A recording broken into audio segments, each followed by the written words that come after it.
Amro Tarek is Kip Keller. I'm pretty sure they're the same person. First off, all 3 goals, all Amro Tarek's fault. Why did I see that? The coach is probably like... It's like Scooby-Doo when they pull off the mask and it's like the guy that was helping them at the beginning of the episode.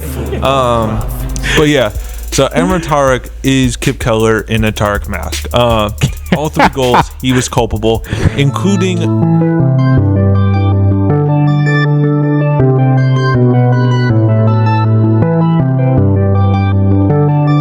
It's the Football Prophets.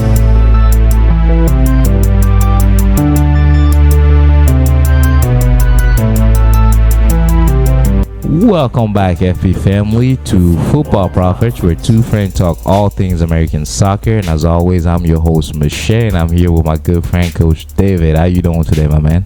I'm doing great, man. 3rd time's the charm. Those of you listening at home, you don't know, but Michelle messed up the first 2 intros, so this is our 3rd take, and we got it. We're good. You had to bring that up. We're good. Okay, cool. 3rd time is a charm, so that's why we have 3 parts to our show, as always. Today, we're going to have a pretty good show.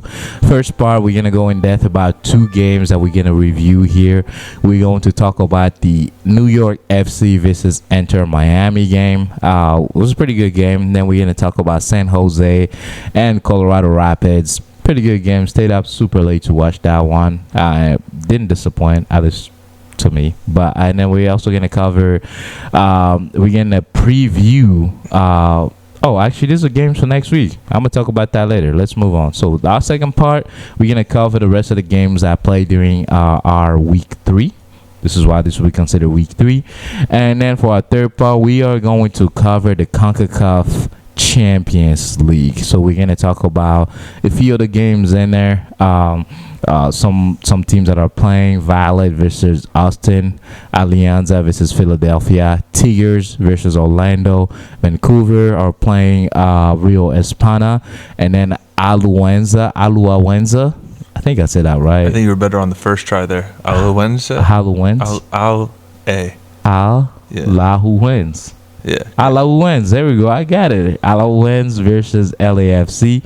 And then we're just going to talk about our pages a little bit. We want you guys to email us, talk to us, follow us on Twitter. But yeah, other than that, Coach, we're just going to go ahead and start with the first part. That's the game that you watched and that you're excited to start talking about. So I'm going to pass the ball to you. And let's get this rolling. What you think about the game? What kind of notes do you have for us as far as post game here? So that was Inter Miami versus New York City FC. Yeah. New York playing on Yankee Stadium. So they converted a baseball field into a soccer field, as they typically do. Smallest pitch in MLS by far. It fits right at the minimum FIFA requirements. Not an inch longer or an inch wider. It is. I would have loved to play in that. Just not much running. And when I looked at that and I was thinking about it, I kept going back and forth in my head. I was like, is that a good thing for Joseph Martinez or is that a bad thing for Joseph playing on a small space field? Yeah. And I feel like it's a good thing. But he had his best game of the season. It's only the 3rd game, but I think like it's probably his best game of the season. Yeah, so for far. sure. Yeah. For sure. Yeah. And him and Pizarro looked really good together. Great Pizarro duo. found him so many times. In the 20th minute, Joseph found the back of the net. But he was called offside, and justifiably so. He was about 2 yards, yard and a half off. Yeah. At least a couple steps there. So, and then in the 23rd minute, so right after that, Keaton Parks hits an absolute screamer of a shot from outside the box. Keeper saves it. The rebound comes to Pellegrini, who just cleanly hits it off the volley, puts it in the back of the net. And once again, no goal. Mm-hmm. Offside was the ruling, and he was about maybe 3-4 inches offside. It was tight, half a body. 29th minute, the ball's played wide to Pizarro. He's taking it down right towards the corner flag, hits a low cross into Joseph, who holds his run in the box. Yeah. And when he held his run, the defender kept going to create that little space. That's what Joseph is known for. Yeah. And he hits the ball just over the crossbar. Not quite vintage Joseph, but the build-up play was there. That's what we used to see from Joseph. He does a hard step or two into the box and then pulls off. That creates the space from the defender. And Pizarro found him beautifully. It was I didn't even know how he could see the cross option, but he did, and it was almost a goal. So that connection throughout the game looked really good. Take notes, young strikers. I think that's something, though, to look forward to this season is Pizarro-Joseph connection. If they actually link up and start hitting rhythm there, they're going to combine for goals after goals after goals. So I think I was one of the first people when he left Atlanta to kind of say that we'll never see the old Joseph back.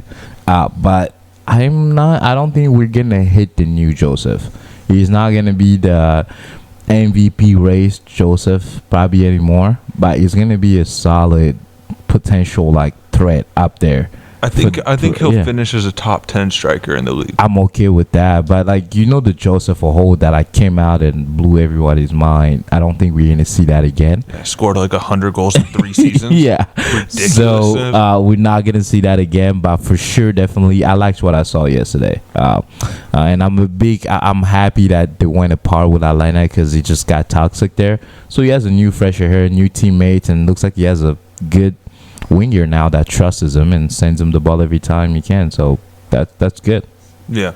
And just to clarify, Pizarro, he's more of an attacking mid, but he shifts out wide. He's kind of that free rolling player on that many teams are starting to have, that just kind of plays wherever the ball is. Messi, Griezmann in the World Cup, Nico Lodero for the Sounders. Messi's the one that kind of made it a thing. Kind of I can agree with that. I can get with that. Yeah. But then in the 36th minute of this game, there is an own goal against Miami to put New York City FC up 1-0. It was a cross. It was a free kick outside the box, maybe about 25, 30 yards out towards the left touch line. They play the big cross in, and McVeigh, the defender, he is tracking back with Chanot, who's a defender for New York, who's trying to get on the end of that cross. He realizes that Chanot is behind him. It would be an easy tap in for Chanot, so he tries to just volley the ball out of bounds, and he just finds the back of his net. Wrong angle, no power to it. It was unlucky, but he had to try something. If he didn't touch the ball, it was a goal. I don't know. The goalkeeper was there for me. I think it was a little his deflection threw the goalkeeper more off. Yeah, I think it was a little bit far out though too. I don't think the goalkeeper should come out to that. It was about 12 yards out from the ball, or from the goal. So I don't blame the keeper there. It was what it was, and it was unlucky. Yeah, I mean they didn't chew him out that hard, so yeah. Yeah, and then that brings us over to halftime at 1-0. In the 42nd minute, I wrote again that the Pizarro-Joseph connection is looking really good. They're getting a lot of shots out of it. Yeah. They're not getting the final product, but they're creating those opportunities throughout the game, which is just really hopeful in the future. But another good connection is that of Santi Rodriguez, who is recently back with the team. He was with the team, and he went on loan back to Argentina, and then he's back in the team for NYCFC. His connections with Keaton Parks, they're looking good. Santi's playing out more right midfield. Keaton Parks is more central midfielder. But they are linking up plays left, right, center. That's a good combination there. So in the 55th minute, Santi Rodriguez plays a really good ball in, and it was a late run into the box by Keaton Parks, kind of Joseph Martinez style, who made the run to the near post, and he had to kind of just get his hips open and try to hit it first time across body, and he just missed. He put it about maybe 2 feet wide. But it looked like it was a guaranteed goal. It was close. And then in the 61st minute, I wrote down here, Drake Calendar's on one tonight. The Miami goalkeeper, if it wasn't for him, this would have been a blowout. No jokes. No jokes. Straight up Pedro Galice vibes. Without this man, it would have been a 5-1, 5-0. Yeah, I think I asked you about him right when I walked, 10 minutes after I walked in. I was like, yo, did you see the goalkeeper? Did you see? Is his name Calendar? Yeah, Drake Calendar. Okay, I was thinking, I'm like, is it like a calendar that you put on the wall? Yeah. No, it's just like what your girlfriend has in the room. It's a Drake calendar. So all the different moods of Drake. You got Certified Lover Boy up there as one of the figures. Like, just all different Drakes. You went straight to where I was steering you to, so I appreciate that, man. That was dope. Yeah. But who doesn't want a Drake calendar? But that goalkeeper saved the game. That's hands down. I mean, they still lost. Last season, he's young. Yeah. I don't know his exact age. I gotta look that up. But he's under 24. He's relatively new into the league. I think this is maybe his 4th year in the league, but he's been a backup all but last season. And then last season, he comes in, proves himself. I think he finished his 3rd in the goalkeeper of the year voting, which is a huge honor because he was behind, what's his name? Andre Blake and Petrovic, who are just 2 monsters of goalkeepers. So he's a solid goalkeeper. Yeah. He proved it again that last year wasn't a fluke, right? This year, he's going to be phenomenal. Yeah. And then in the 75th minute, I have here written down, I have never seen a game with so many rockets of shots. Like every bombs. shot, it felt like every 5 minutes, someone was taking just an 85-mile-per-hour shot from outside the box. Gotta test the Like, goalkeeper. the keeper's hands must be bleeding. Both teams. Like, I've never seen that hard. Like, oh my God, it was just like 10 of them throughout the game. It was crazy. Gotta shoot. You miss 100% of shots you don't take, man. True. You also miss 0% of them, but fair enough. That's kind of like Xavier's football team. I think they're undefeated since like 1973 or something like that. Mainly because they don't have a football team anymore. But hey, undefeated. Hey, undefeated, bro. You gotta look at the bright side of the situation. So, in the 80th minute, there's an absolutely beautiful little chipped, dinked pass. It's only like 5 yards, but it's just beautiful from Talis Magno over to Dufresne. And he hits another rocket of a shot, and it's a phenomenal save by Callender. Probably his best save of the game, which is saying something because he had a whole lot of great saves this game. But, man, it was a rocket shot. It was going to go straight into the top 90. And he got 2 hands to it and just pushed it over the crossbar. Phenomenal. And that brings us to the end of the game, 1-0 New York City FC. And it was a good win. New York needed that win.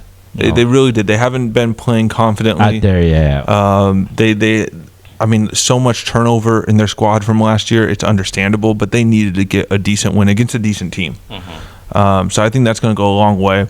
The stats of this game ended. New York City took a total of 13 shots, put 7 of them on frame. Yeah. That forced 7 saves, and every single one of them was a screamer. I had to wake up right. In comparison, Miami took 6 shots and put 3 on target. So about half as much, right? It was just the New York show today. They were attacking. And that's kind of what you get on a smaller pitch, like we said earlier. It's a little faster pace, almost like indoor. Yeah. Like 20 yards makes a big difference.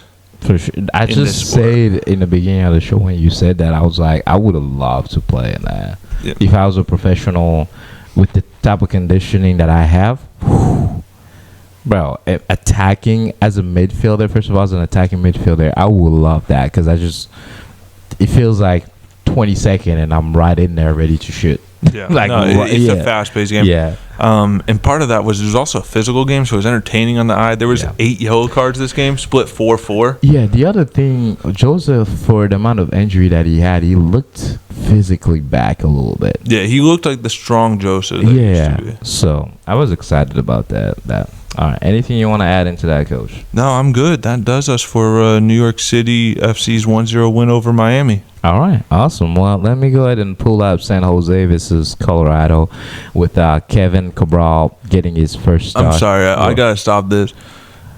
For those of you watching it, have you ever seen your mom's phone screen and when she has her text up and they're zoomed in and it's like you can only see one word at a time because it's so big?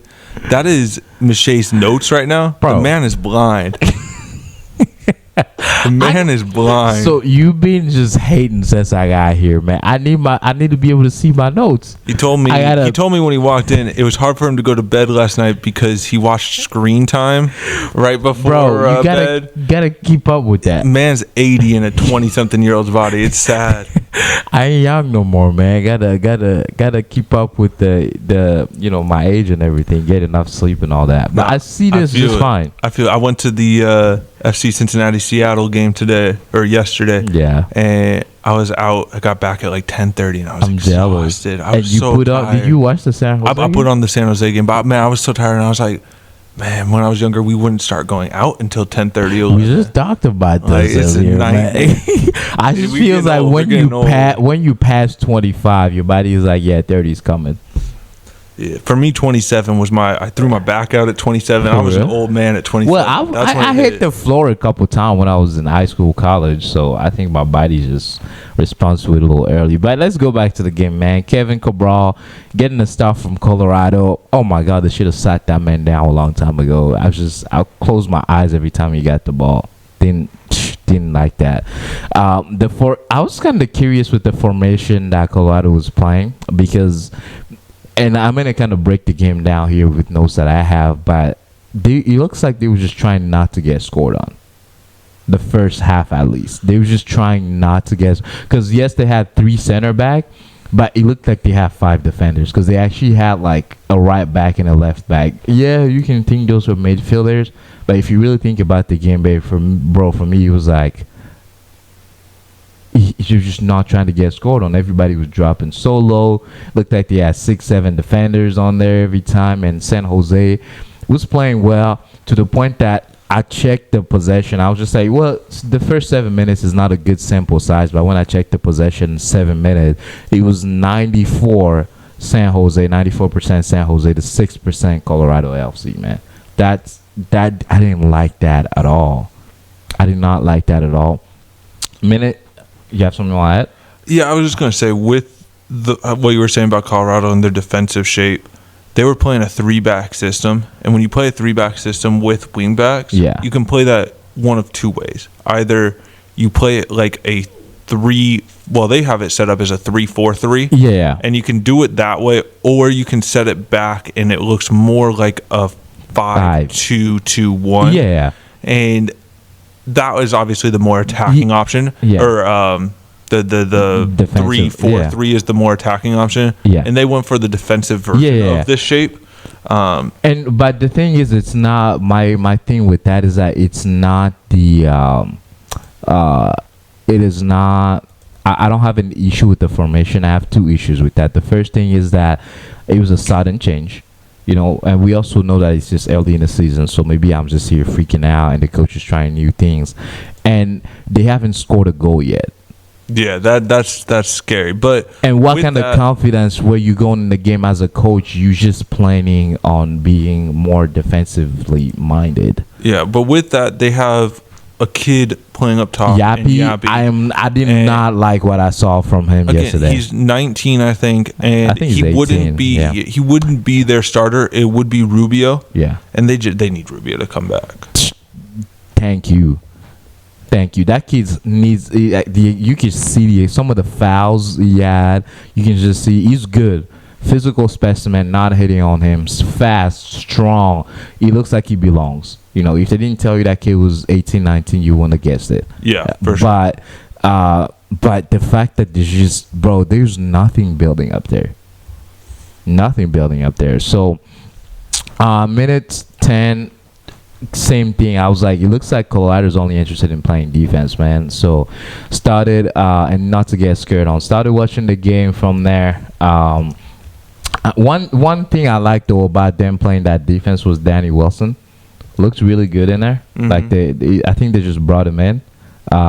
He was on the bench most of the time, but Danny Wilson looks really good in there. So I was really excited about that they have a veteran quality center back there. So really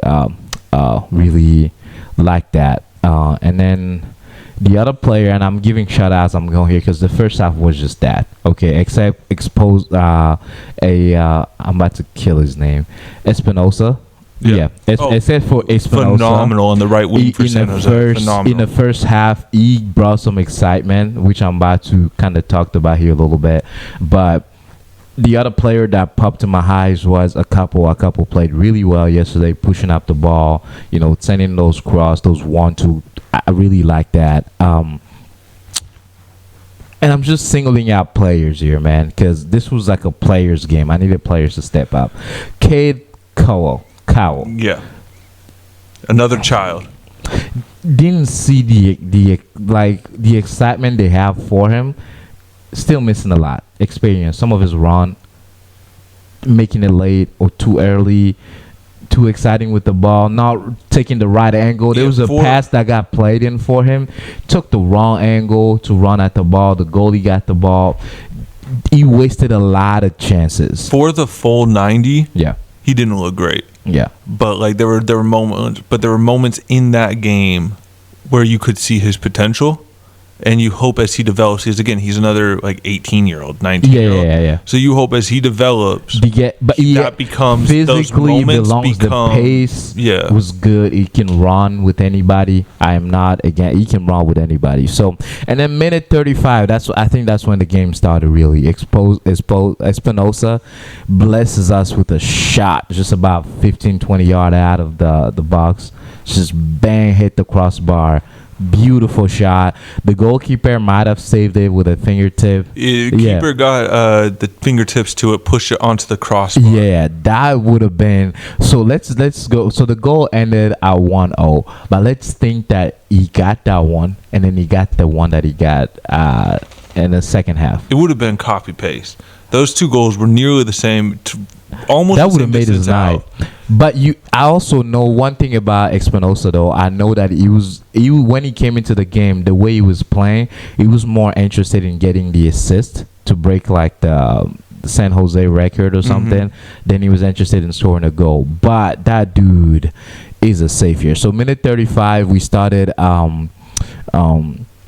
seeing some excitement to the game, and then Abubakar got injured in minute 39. They made a change. They brought in a left wing, and I thought, oh my God, they're going back to, my favorite formation. I think that's everybody's favorite formation, 4-3-3. But no, they stuck with what they stuck with. Right when he came in, that's when I think Colorado started waking up a little bit.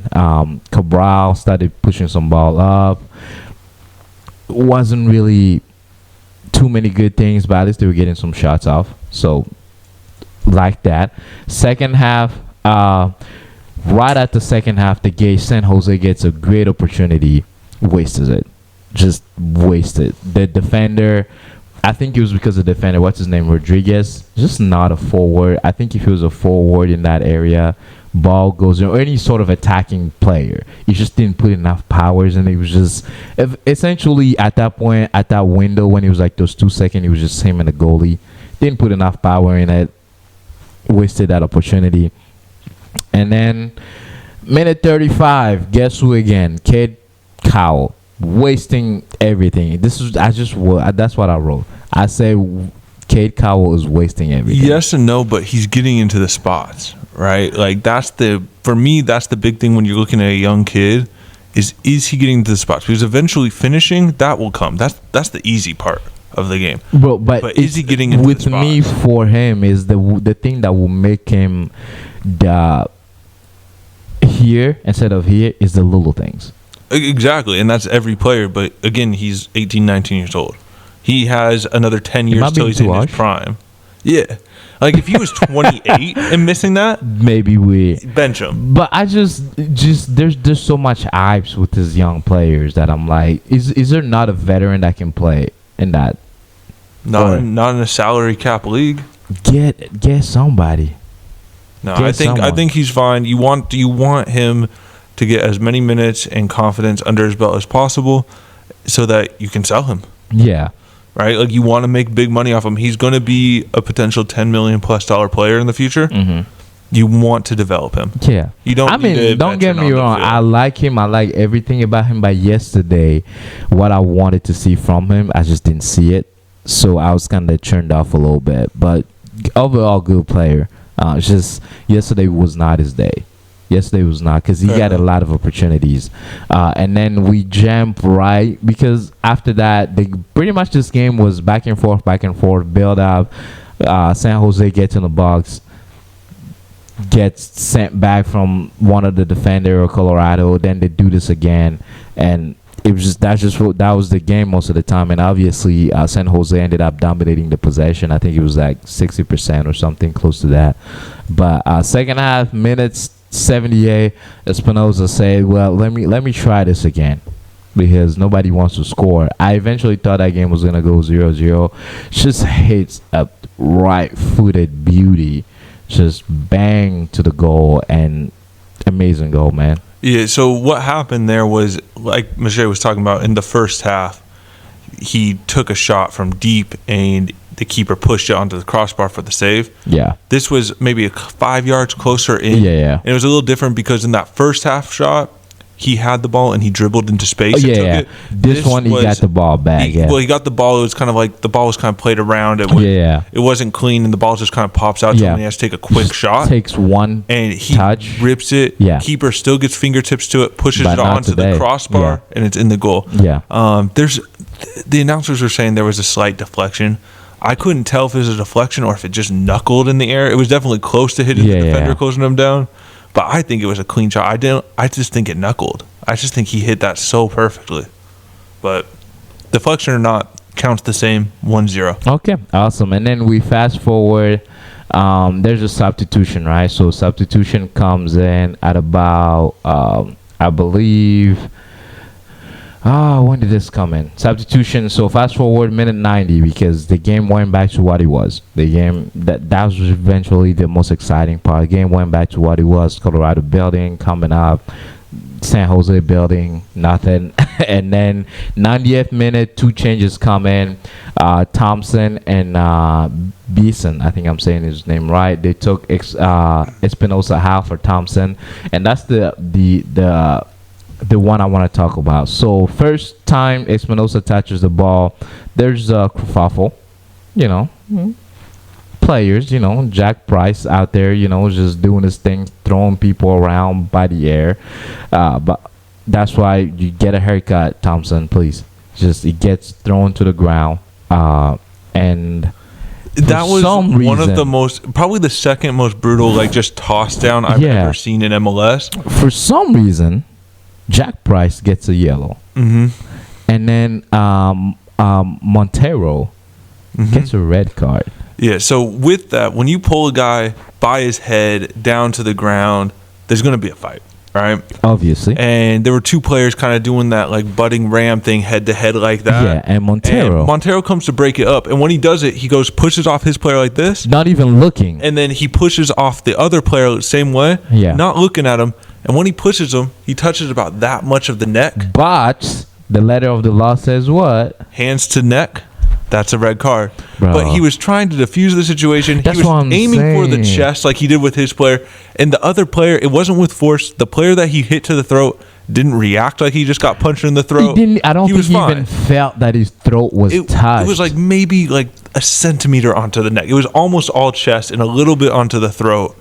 And red card, and he was just trying to defuse the situation. It was the 90th minute +6. There's no need for it. They should have one thing. I don't want. I mean, this does happen. I don't want to blow this, but please, refs, read the situation.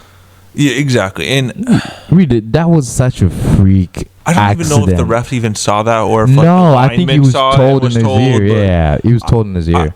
It was one of those ones. I'm not a San Jose fan, but my blood was boiling at that. And he was playing good, and you can see him. He's not that type of player. And now he has to miss a whole game, and he's one of the best players in their attack. They have to appeal it. And I hope the league allows it, but man, he was trying to separate 2 players that were trying to fight. Yeah, that's just not a red card. Yeah, and he did it. I think the letter of the law should change that to intentionally. Yeah. Because he clearly wasn't aiming for the throat. He has to be an intentional. He got about 95% chest, 5% throat. I think what they're referring to is maybe choking someone. Red card.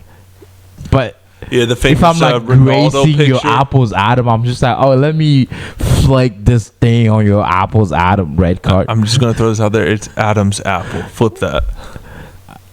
Why?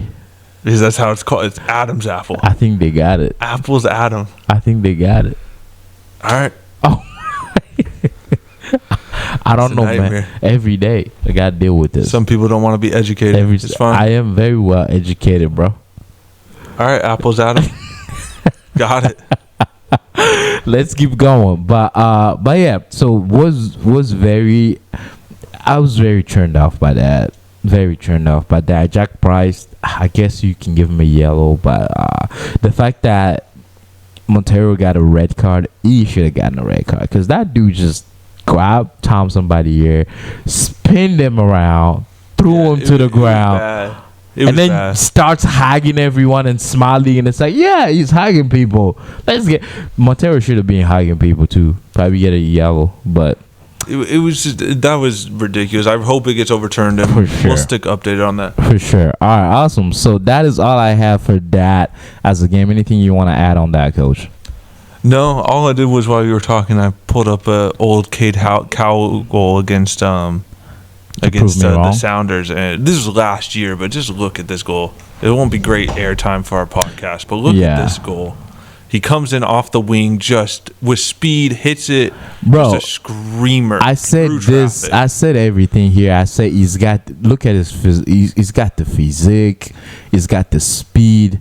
And he's got at 17 years old. Yesterday was just like, I think he looks like a Pablo to me, by the way, but that's just me. But that would have been a great name for him, Pablo. But yesterday, I expect this from him. You see what I'm saying? Yeah. But yesterday just wasn't there. That's all. Like, at 18 years old, 19 years old, are you going to have that consistently? Yeah, but this is the thing. I'm not just talking about, I'm even talking about Yappy. I expected more from Yappy. Yappy was almost MIA.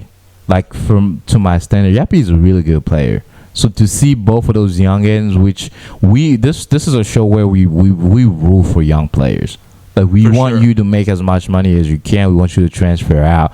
So didn't see that yesterday, and they have time this season. There's a long time, but yesterday having the two of them being that age, and he was like, if it was me, bro, I'm like, yo, we're about the same age. We're going at this. We're starting, bro. I'm gonna make this like personal a little bit. Like, let's see who can.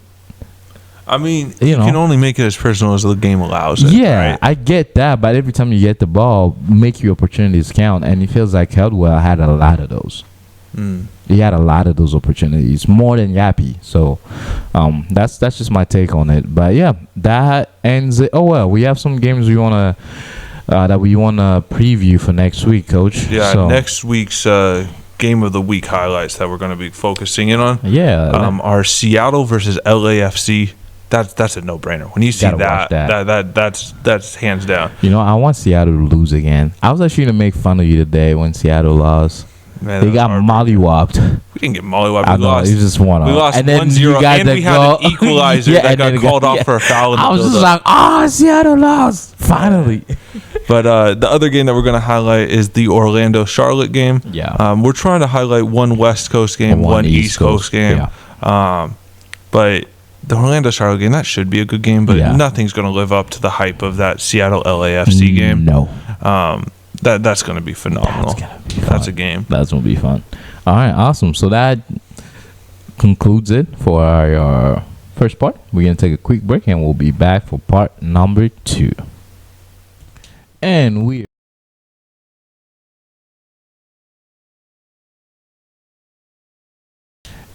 we're back for our second part of the show, where we're going to cover the rest of the game that happened on Saturday. So the first game we're going to start with, Coach, is going to be Charlotte-Atlanta, 3-0 game, Atlanta winning. What you got for us out there? Man, the youngster, Caleb Wiley. Like, what a day for him. 2 goals, gets an assist as well. Yeah. Coming off the left wing.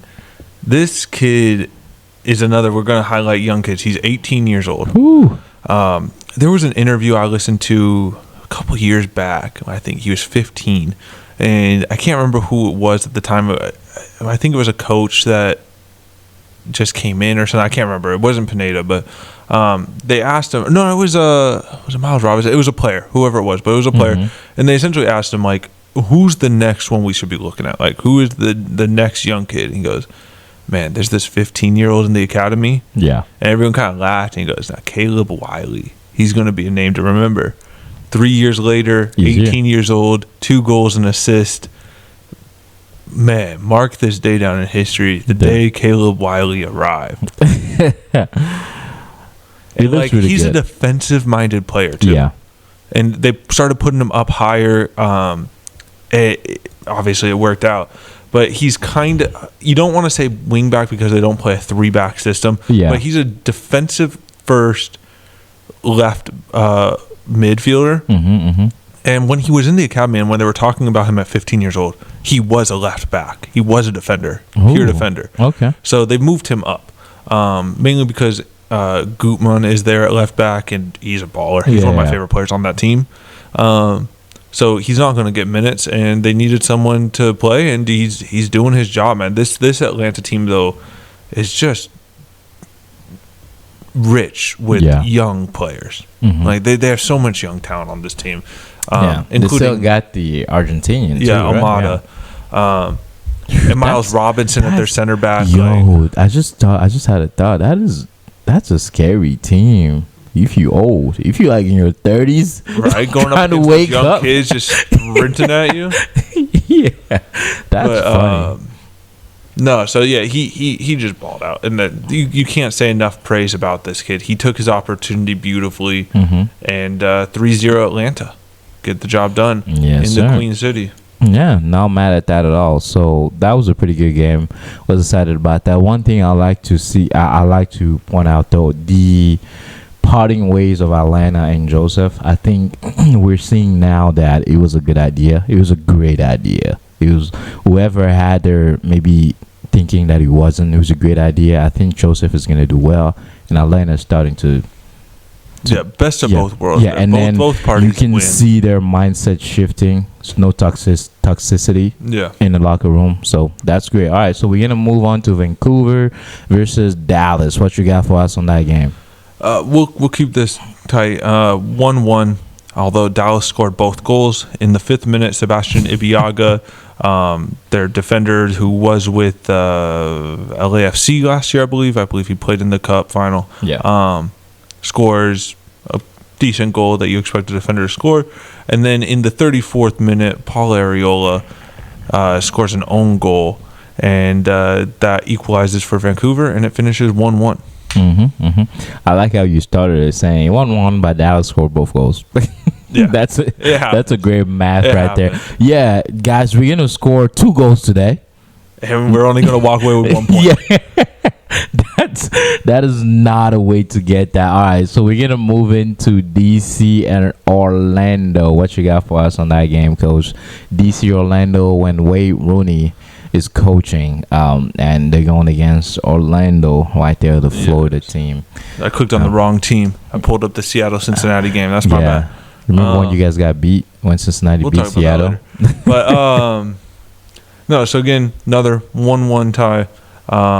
In the 53rd minute, McGuire for Orlando scores, and then late in the game, 80th minute, Durkin, who you have gone against in this podcast. I think you were verbally a Durkin hater. When called him the slowest player alive. Yes. Hits one of the nicest goals he will ever score in his life. Cross body, the way he hit it against El Cuervo, or what's his name? The octopus of Galena in goal, like one of the best goalkeepers in the league. He hit it inch perfect, hit the post, went in, just phenomenal. What a goal, Chris Durkin, and that ends the game 1-1. Yeah. I mean, hey, I'm not wrong. He's slow, right? I mean, when you got a shot that goes that fast, do your legs need to run that slow? Doesn't matter.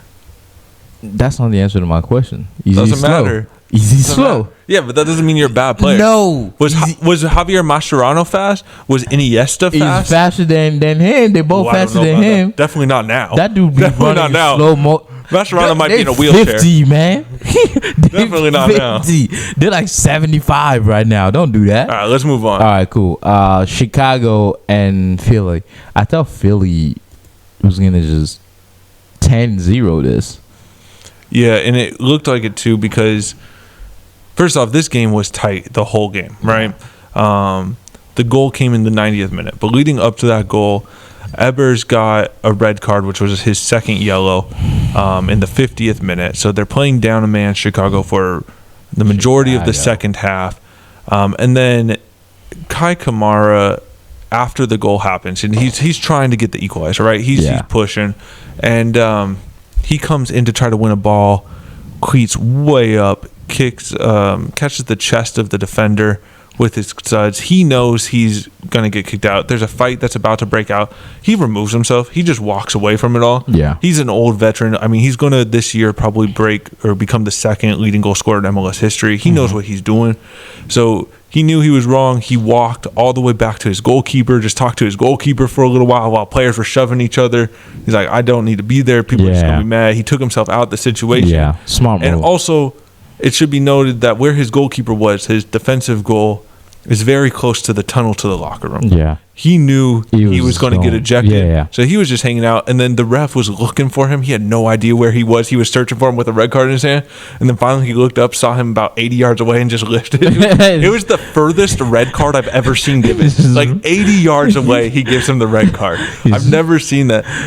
Leave. But yeah, so then he just walks into the tunnel. Yeah. He knew it was coming. He, like I said, he's smart an old player, pro. yeah. He knows what he's doing. And he knew he messed up. As soon as he made connection, he just bent down, tried to like apologize to the player, got shoved, and then just walked away. Yeah. That's a smart player, but I was just thinking when that happened, I'm like, what else could go wrong for Chicago? Yeah. Man, two red cards. That's two big players that are going to be missing. That's such a Chicago Fire thing, though. It's like we should come up with a name for that. It's just that's where it'll happen. All right, cool. So we'll move on here to Toronto and Columbus. The game that was. What you got for us on that, Coach? Toronto and Columbus. Let me pull that here. I'm trying to find the guy. There it is. I couldn't find it. Pull it up. Toronto and Columbus. So that one was a 1-1 tie. Both teams needed a win. And got it. Neither team got a win. However, 21st, this isn't a game that you expect either of these goal scorers to score, by the way. Kerr and Medranda. Medranda, he is a left back. He can play up on the wing, but he's actually a former Sounder. I believe this is his first year with Columbus. It might have been. Yeah, I think this is his first year with Columbus. And he scores in the 75th minute to equalize against Kerr's goal in the 25th minute. 1-1 final. All right, awesome. Oh, I'm very excited about this. I'm going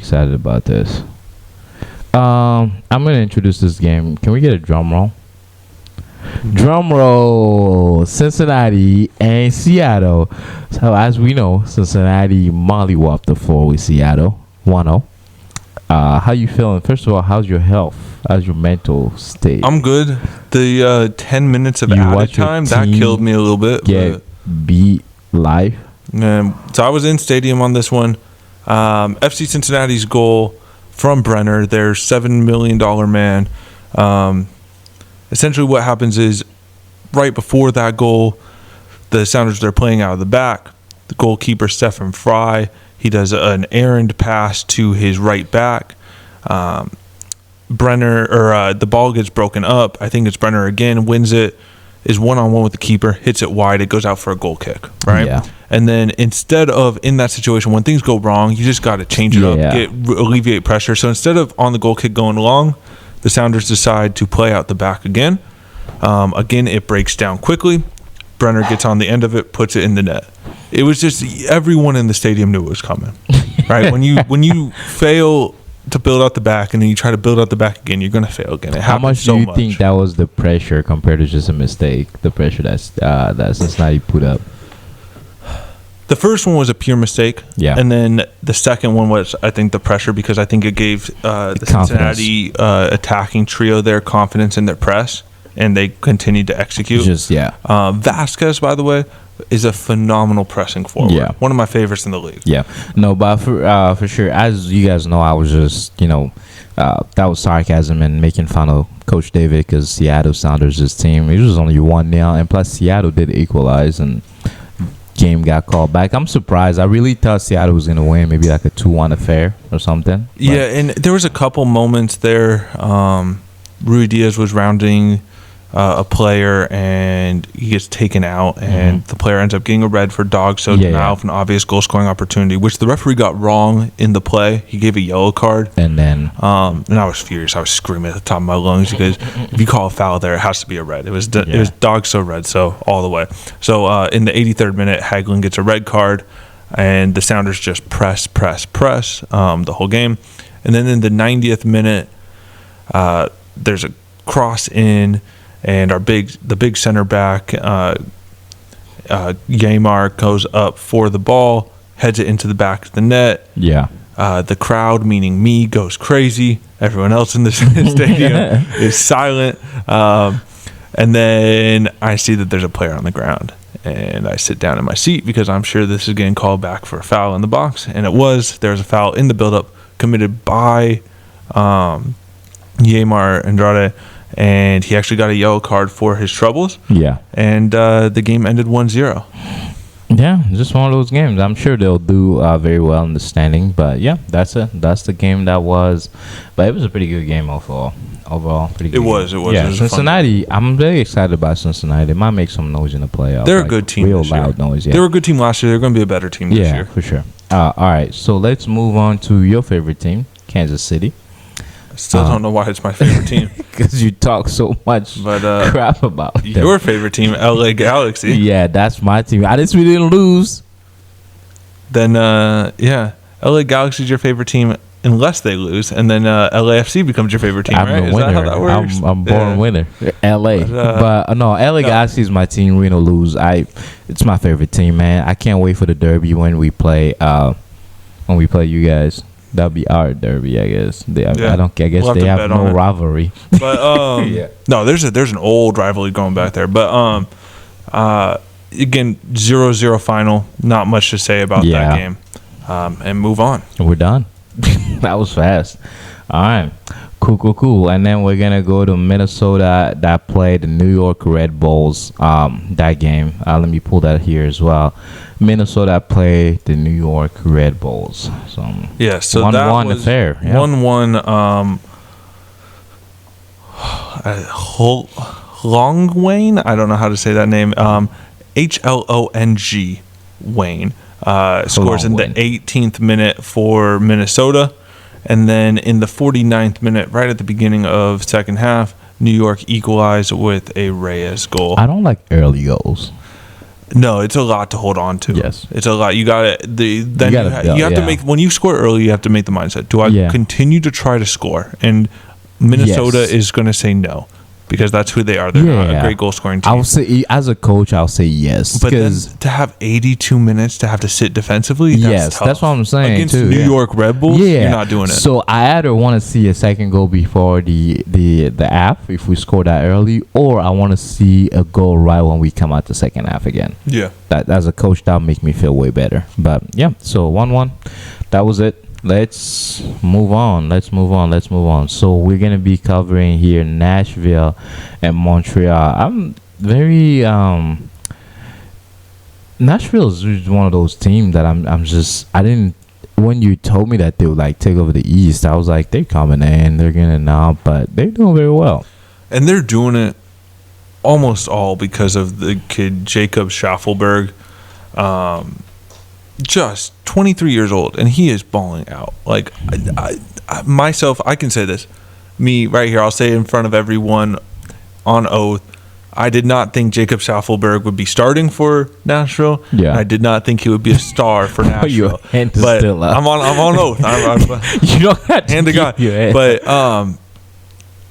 man, he's balling. Yes. He's so good. And he looked so good in the first game too. Like, he passes the eye test every way about it. He's just, I think we can give him certified baller. He is it. Certified baller. Mukhtar gets an assist in this game. Just everything's starting to come together for this Nashville team. That's the one thing I'm excited about. Imagine Jacob playing still that, and then I think we got to give Mukhtar at least 2-3 more games. Like, he'll, once he hits midseason, he'll hit some solid points. Just imagine having that. That'll be great for them. But it ended 2-0. Washington got a goal in the 89th minute to seal it, but that game was all Nashville anyway. Yeah. Nashville's pretty good. I mean, I wanted to see more goals, but they still won. 2-0 is good. 2-0 is good. Okay, so let's go ahead and talk about Austin versus RLS. Austin had a beautiful goal. We were just talking about it. But that game ended 2-1, I believe, right? Yes, sir. Austin's favor. So what you got for us on that one? Both these teams, again, needed a win. I think Austin especially, just the way, and we'll talk about it later, but the way their Concacaf Champions League game went with a 3-0 loss to Violette, they needed a confidence boost before their second leg against Violette. And it came in the form of just a stunner of a goal by Gallagher there. I believe he was playing right back in the 9th minute. Again, that's an early one. And then in the 22nd minute, Justin Glad, who just keeps scoring for RSL as a defender. Like, go on, Justin Glad. I think that's his second goal of the season already. You got to keep it up. He scores the equalizer in the 22nd minute. And then in the 33rd minute, Owen Wolf, who is the son of the Austin's head coach. Oh, really? Yep. Owen Wolf, another youngster, comes in and scores the goal in the 33rd minute to give Austin the 2-1 lead, which they held to half. So 3 goals in the first third of this game. It was an incredible first 30 minutes, but after that, I got a little slow. And again, this is kind of like I mentioned as a coach.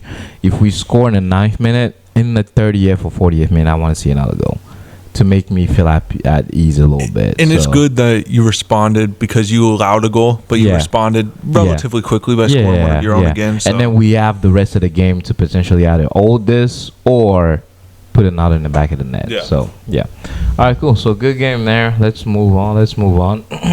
So, oh, my God. I'm actually excited about this game.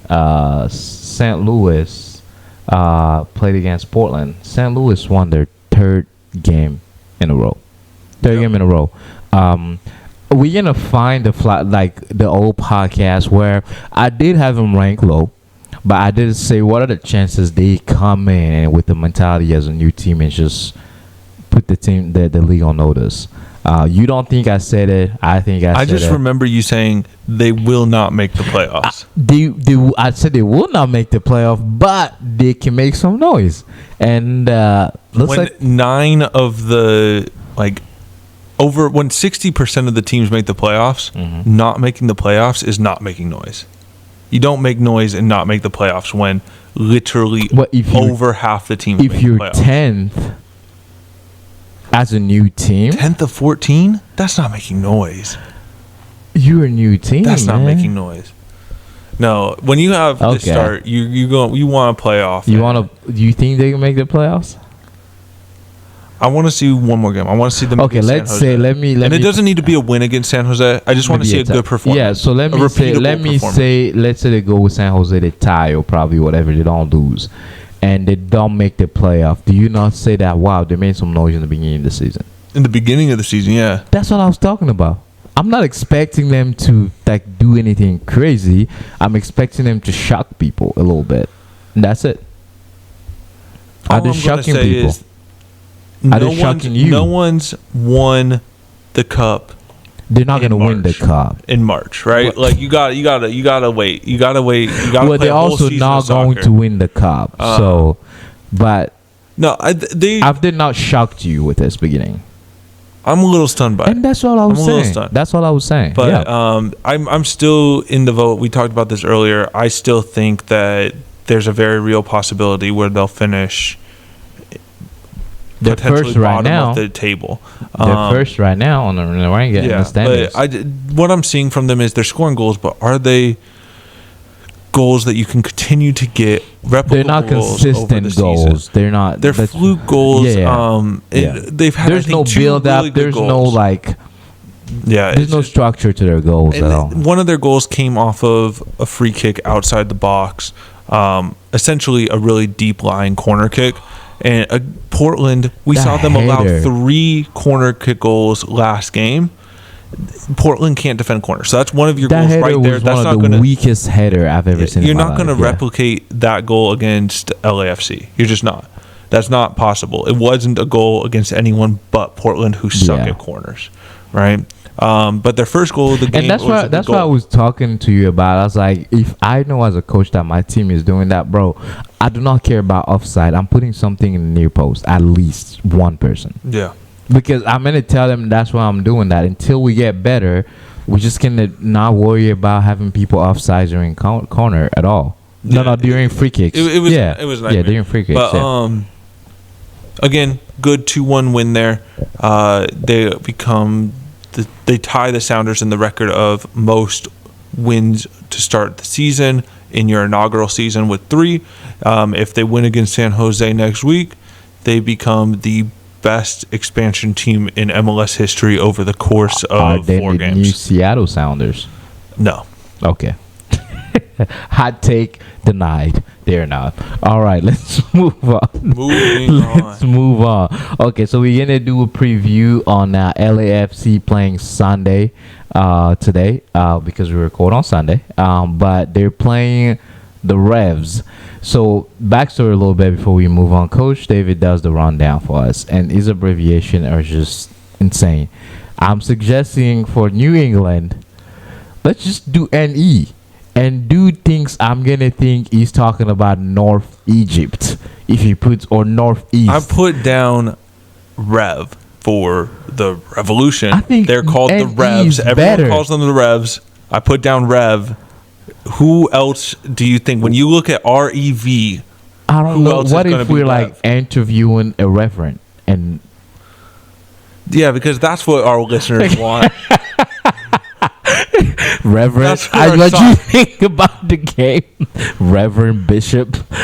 All right, the game was blessed. All right, go ahead and talk about that. Who you think is gonna win first of all? I unpopular opinion here, but I think it's gonna be New England. I think the Revs are gonna come out with a win.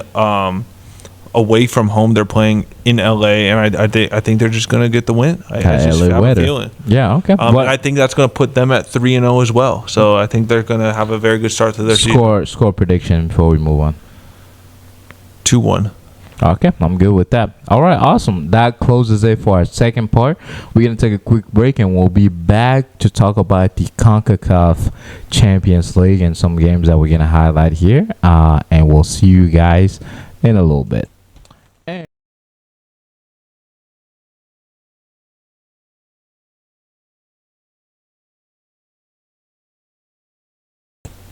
And we are back for our final and third part of the game of the show, where we're going to be covering the Concacaf Champions League. And I'm just gonna go over some games, and Coach, you're gonna kind of give us some reviews there. All right, awesome. So we're gonna go ahead and start with Violette and Austin. How did that pan out? What did you think about the game? And what do you think about Austin getting 3? That's mollywopped, right? Like that is 3-0. Okay, so let's set the scene here. No Haitian team has ever won in the Champions League. At least not against an MLS team, but I'm pretty sure, period, they have never won a game in Champions League. Yeah. Ever. Not only are they a Haitian team where essentially they're semi-pro. Most of their players are working other jobs, right?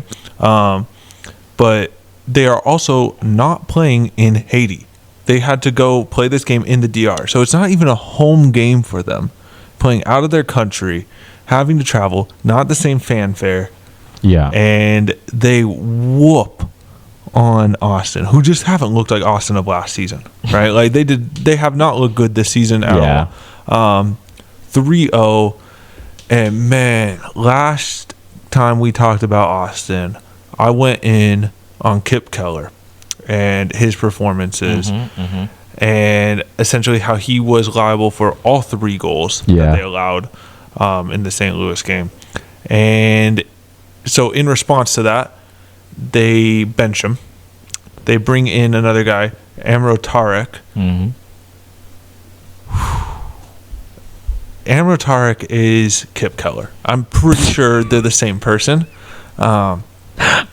First off, all 3 goals, all Emre Tarek's Why fault. did I see that? The coach is probably like, It's like Scooby-Doo when they pull off the mask and it's like the guy that was helping them at the beginning of the episode.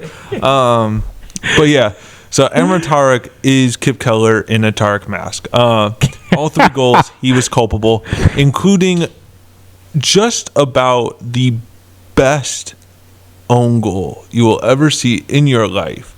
Right up there with the levels of Kip Keller passing a ball to the opponent for an easy open net. Hall of Fame. The ball is saved, it's bouncing. He has time to clear. No one's pressing him. He's right in front of his own goal at the 6. I ain't gonna do that. And instead of turning it and just taking it wide and playing it wide, he tries to just volley it out.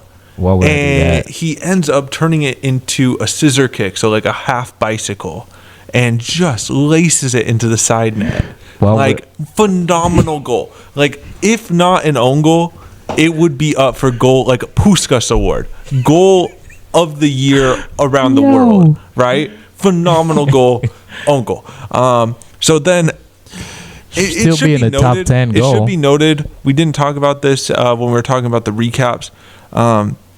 Austin decided to not start Emre Tarek in their MLS game that followed this, nor did they start Kip Keller. So they've already benched 2 of their backup center back, and they were playing with a left back and a center defensive mid instead of those 2.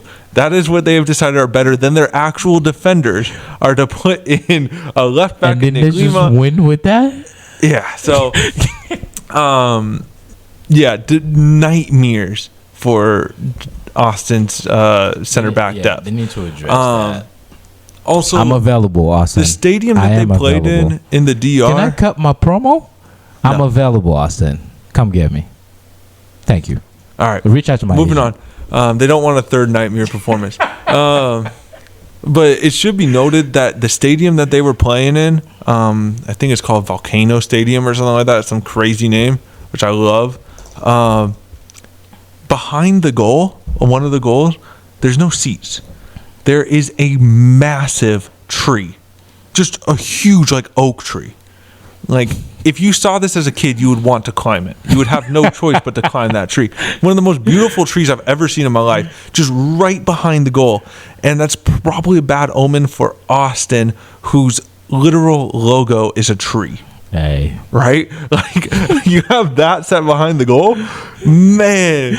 They're probably thinking, like, oh, we're home. Never, like, first off, you don't see much, like, gardening in soccer outside of the pitch, but just a massive tree. I don't think a big tree is not garden. I gotta pull up a picture. This might be the nicest tree I've ever seen in my life. Forest. But yeah, 3-0 gardening.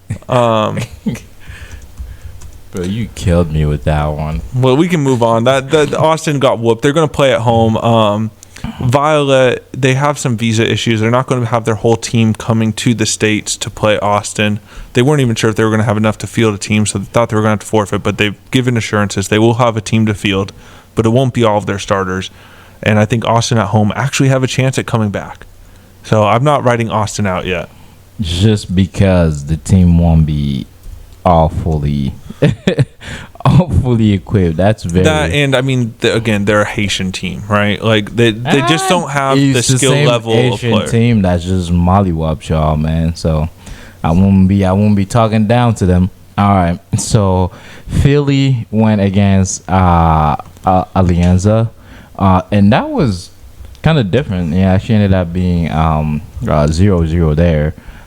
Still looking up that tree. You were obsessed. I'm trying to find it, but I'll have to do a better look later. But it's a phenomenal send it to me if you get it. Yeah, it's a phenomenal stadium. But yeah, let's go to Philadelphia, and Alianza ended up being a 0-0 affair. What you got for us there? Hands down, the best thing about this game was in the second half there was a stoppage in play. Because there was a dog on the field. Just a black lab type of mix just runs on the field. I thought it was Sandy. And he immediately makes a play for the ball. Like pure center defensive mid. ball's at a player's feet. He takes it off of him in a slide tackle. He loses his footing a bit, but he slides through, wins the ball, and just eats it up. Austin, like this dog got his teeth into it. Austin gotta think about that one. That dog's tenacious. He won't give up. He won't allow 3 goals. He'll bite a player before he allows 3 goals. But, Austin need to look into that. No, essentially Philadelphia, they weren't really trying. I think they had 1 shot that game. They wanted to keep this 0-0 on the road, and then take it home, and they're going to smash them at home. I have every confidence that they're going to win this. Oh yeah, for sure. I'm actually surprised you went 0-0, but yeah, only in Concacaf do you have trees in the stadium and dogs on the field. Hey, like gotta keep the game entertaining, man. Or else we wouldn't have nothing to talk about. We should take Sandy in a bag in the Cincinnati game and have her do that. Go fetch, I'm fine with it. I'm fine with it. Go fetch, girl. But let's move on. We're gonna talk about the Tigres and Orlando. Tigres and Orlando that play for the Concacaf this week. What you got for us there? So again, this was the game that Orlando rested players for in their weekend game, and they played all right. They were definitely under pressure a bit. If it was not for Galise, they would have gotten whooped, right? Tigres in this one look good. That's where Gignac plays, and he played in a World Cup for France, right? Yeah. Like he's a good player. He did receive a red card in this game, which got overturned by VAR to a yellow. Thank you. So all of Orlando is probably furious with VAR at the moment because that means Gignac will be traveling most likely to Orlando in the last game. But so 0-0 again, which I think is very lucky for Orlando. And we'll see what they can do. But unlike the New England game, I don't have faith that they're going to move on. Yeah. I just see Tigres coming and winning 1-0 in Orlando. Because also, if you got to think where Orlando is on a map, there are going to be a lot of Tigres fans in that stadium. For sure. It's not going to be like Philadelphia, where it's all going to be Philadelphia fans in their stadium for their home leg. This is going to be an away game in Orlando for Orlando. Matt verify everybody going to be in there, you know, being like, "What up, SA?" So it's going to be a tough one. Yeah, the demographic definitely is going to be not in their favor there, but hey, they're there. So you play whoever you have in front of you. But all right, let's move on to Vancouver. Just beautiful 5-0 win against Real Espana. What you got for us on that one? Yeah, only MLS club to score a goal in the first leg. They did it at home. I mean, just at some point you can't say much about a 5-0 win, right? This is what was. Defender Blackman got a goal in the 21st minute. Raposo got a goal in the 59th minute. Garcia got a goal, which was an own goal. So Real Espana's Garcia got a goal in the 64th minute. Yeah, wasn't a bicycle. Pedro Vite got a goal in the 70th minute, and Brian White, finally their striker, got a goal. Finally. The last player to score was a striker. On it. But no, so if Vancouver somehow go to Real Espana and lose 6-0 and don't move on, it would be the worst performance ever. So I think they're locked. Didn't Barcelona do something like that in the past year where with PSG? It was a few years ago. The game I'm thinking of, it was I think it was a semifinal or a quarterfinal against PSG. And then Neymar came back at PSG was up 4-0, and this was when Neymar was still with Barcelona. And I think that's why he left, right? And then he goes to Barcelona or PSG the next season. So this was the season before he went to PSG. Yeah, but we're remembering that, right? But yeah, look at us. Historian of the game. That game literally made me sick when I was watching it like years ago. But the other thing too that pissed, I think the thing that pissed Neymar off is that after the game, everybody was like, "Did you see Messi?" Yeah. And Neymar's like, oh man, y'all see me score. That might have been the best I've ever seen Neymar play, but Yeah. this is all and then things. literally after the game, everybody's like, oh, Messi saved us. But this is all things American soccer, so maybe we should move back to the Canadian soccer team we're talking about. I don't know. All That's weird. Americans, and we talk about Canada. Yeah, we might as well just go on a Spanish rant. Let's anyways. do Who that. cares? But all right, okay, cool. So let's move on here to Alajuelense versus LAFC. That play there. I finally said it right. Alajuelense. Yes. And then with that, LAFC become the second team in this tournament for MLS squad to score. And 3-0. Dennis Bowanga. Welcome to MLS. Welcome to CONCACAF. Welcome to your first ever CONCACAF Champions League hat trick. Well done, Dennis Bowanga. 47th minute, 70th minute, 89th minute. And that was all done on the road. So the next game will be at home. And I look forward to seeing another Bowanga hat trick. Yeah. Just how exciting that was. But yeah, LAFC's through in my mind. Vancouver's through in my mind. Yeah. And I think Philadelphia will go through. Yeah, for sure. And I think Orlando will be out. That's Yeah. my prediction for the second stage, which happened midweek. So Yeah. our next podcast, we will cover that, and we will tell you who's through. All right, awesome, cool. So before I that covers that third part pretty much, but we can just end like this. I'm gonna ask one question. Give me, with the small sample size we have, craziest hot take you have for the season, just based on what you've seen. St. Louis will finish in the last two places of the Western Conference. Okay. All right, so I'm gonna go ahead and change my prediction because I had them low. St. Louis might make the playoff. That's your hot take. The team that goes 3-0 Yes, that's my to start hot of the take. season makes the my hot playoffs. take. That's a hot take. Yeah. All right. I gotta be safe with it. Microwaved warm take. Gotta be safe with it. It's still hot. It ain't cold. As long as it ain't cold. All right, cool. Hey, guys, we appreciate you guys being here. That covers it for all of our show. As always, we have fun today. So I'm going to invite you guys to go ahead and send us some emails, questions, whatever you want us to cover. Send us some funny thing you want us to talk about. Anything, literally. Talk to us, guys. Send it to us. We already have... Shay's lonely. Just be a friend. Message him. Please be Hit him a up. friend, and please just go ahead and in your emails just type prophetspod@gmail.com and say hi. Swing by, just say hi to me. And then if you're on Twitter, which everybody is on Twitter now except me, I'm the only human that don't have Twitter, I guess. But Twitter @prophetspod, you'll be able to find us. And if you're wondering where you can listen to our beautiful voice, if you don't just want to watch YouTube, we are on YouTube, we are on Apple Podcasts, we are on Spotify, and we are also on Anchor. So there is no reason why you shouldn't be listening to the Football Prophets. We expect you to listen. We expect you to send us some emails. We excited that you're here, guys. We're creating a movement about soccer. So go ahead and hit that subscribe and like button, and we'll see you guys on the next episode. Coach? Good stuff, huh? Yep.